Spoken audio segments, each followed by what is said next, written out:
Hello friends, I hope आप सभी बहुत अच्छे होंगे। आज हम सभी हिंदी व्याकरण के वर्णमाला से टॉपिक तीसरा व्यंजन पढ़ने वाले हैं। सो स्टार्ट करते हैं। सबसे पहले हम लोग ये जानेंगे कि व्यंजन किसे कहते हैं। ओके, सो स्वर की सहायता से बोले जाने वाले वर्ण व्यंजन होते हैं। प्रत्येक व्यंजन के उच्चारण में आ स्वर मिला होता है। मतलब अगर जैसे हम लोग पूरा का ऐसे बोलते हैं, लिखते हैं, तो ये स्वर की सहायता से ही लिखा है। और अगर इसको तोड़ेंगे तो का के नीचे हलंत लगेगा, फिर होगा अ। इसके बिना व्यंजन का उच्चारण करना मुश्किल है। ओके, है इसकी विशेषता। अ के बिना व्यंजन का उच्चारण संभव नहीं है। जैसे कि मैंने अभी बताया था आप लोगों को, हिंदी में कुल 33 व्यंजन होते हैं और इनको भी 4 भागों में बांटा गया है। आइए देखते हैं 4 भाग कौन कौन से हैं। फर्स्ट है स्पर्श व्यंजन, जो कि होते हैं 25। ओके, सेकंड है अंतस्थ व्यंजन, जो कि होते हैं 4। ओके, उसके बाद उष्म व्यंजन होते हैं 4। इन्होंने 4 भागों में बांटने को कहा था। फोर्थ है संयुक्त व्यंजन। संयुक्त व्यंजन संयुक्त व्यंजन भी 4 होते हैं। आइए जानते हैं कि स्पर्श व्यंजन जो 25 होते हैं वो कौन कौन से होते हैं। उससे पहले आप लोगों को बता दूं, स्पर्शी व्यंजन को वर्गीय व्यंजन भी कहते हैं। ओके, स्पर्शी व्यंजन वे वर्ण जो जीवा के स्पर्श मात्र करने से ध्वनि का उच्चारण होता है, उनको स्पर्श व्यंजन कहते हैं। 5 वर्ग में बटे हैं। अब वो 5 वर्ग कौन कौन से हैं? एक तो है का वर्ग। का वर्ग इसके अंतर्गत आते हैं क, ख, ग, घ एंड अंग। फिर चा वर्ग, इसके अंतर्गत आते हैं च, छ, ज, छ, इय। ओके, फिर टा वर्ग। टा वर्ग में जितने होता है, जितने वर्ण होते हैं वो सारे टा वर्ग में आते हैं। जैसे टा, ठ, ड, ढ, अड़। फिर ता वर्ग। ता वर्ग आते हैं त, थ, द, ध, न। पा वर्ग प, फ, ब, भ, म। ये इतने वर्ण आते हैं स्पर्श व्यंजन में। इधर से भी 5 और इधर से भी 5। ओके, तो 25 स्पर्श व्यंजन है। ओके, उसके बाद देखते हैं कि अंतस्थ व्यंजन कौन कौन से होते हैं। सेकंड है अंतस्थ व्यंजन। इनका उच्चारण जीभ, तालु, दांत और ओंठों के परस्पर सटने से होता है, किंतु पूर्ण स्पर्श नहीं होता है। इनकी संख्या 4 होती है। ये कौन कौन से होते हैं? या, र, ल, व। अब इन अंतस्थ व्यंजनों को दूसरे नामों से भी व्यक्त किया जाता है, जैसे या और वा। या, वा को अर्धस्वर भी कहते हैं। ओके, और ला को पार्श्विक व्यंजन भी कहते हैं। क्या कहते हैं? पार्श्विक व्यंजन। ओके, फिर बचता है रा।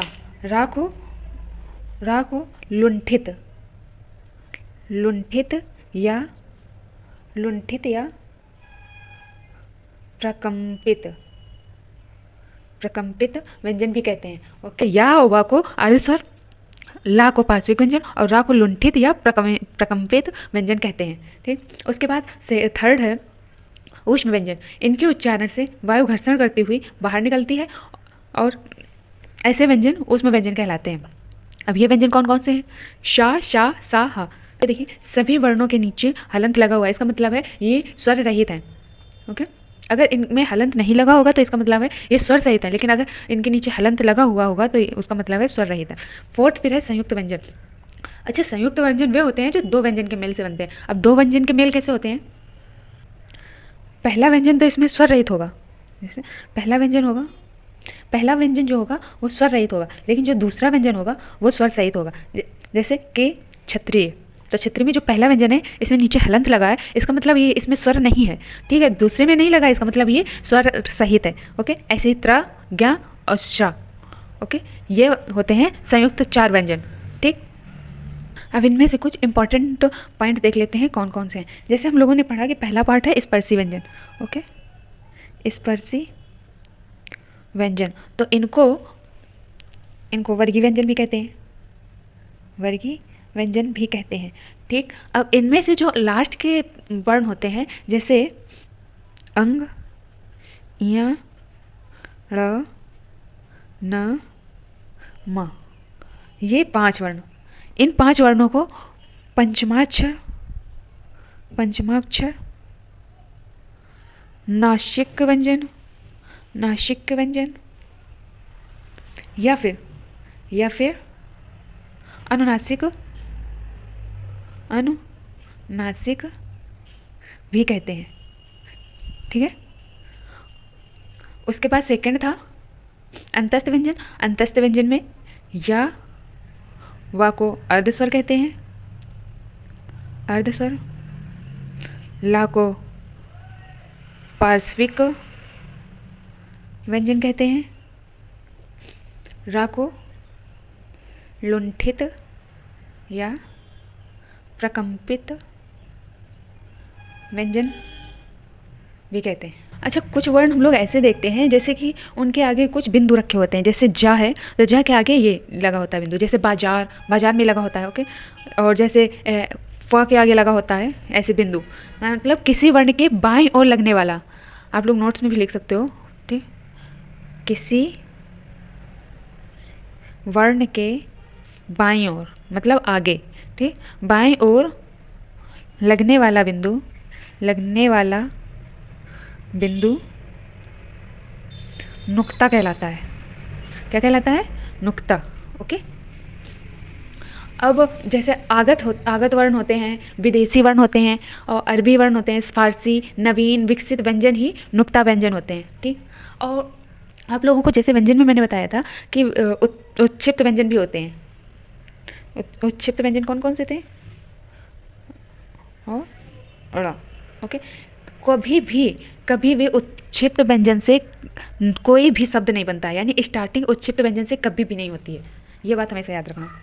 और इनको हिंदी के विकसित व्यंजन भी कहते हैं। ये संस्कृत में कभी थे ही नहीं, इनको हिंदी में विकसित हुए हैं। ठीक। ऐसे ही ख और ग, ख गा नवीन विकसित ध्वनियाँ हैं हिंदी में। कौन सी? नवीन विकसित ध्वनियाँ। एक वर्ड आपने और देखा होगा, पुरानी कहानियाँ उपन्यासों में देखा होगा आपने, एक वर्ड बना होता है ऐसे भ की तरह बना होता है, फिर आगे आदित्य की तरह लगा होता है। आप लोगों ने देखा होगा। तो ये कभी मानक वर्ड नहीं रहा है, ये हमेशा अमानक वर्ण रहा है। और इनको नुक्ता वर्णों को आगत व्यंजन भी कहते हैं। क्या कहते हैं? आगत व्यंजन। जैसे आगत स्वर होता है, आगत स्वर में ये था ना, ऐसे ही जितने नुक्ता वाले व्यंजन होंगे वे सारे आगत व्यंजन कहलाते हैं। नेक्स्ट वीडियो में हम आपको बताएंगे कि व्यंजन व स्वर के उच्चारण स्थान कौन कौन से हैं। Okay, thank you.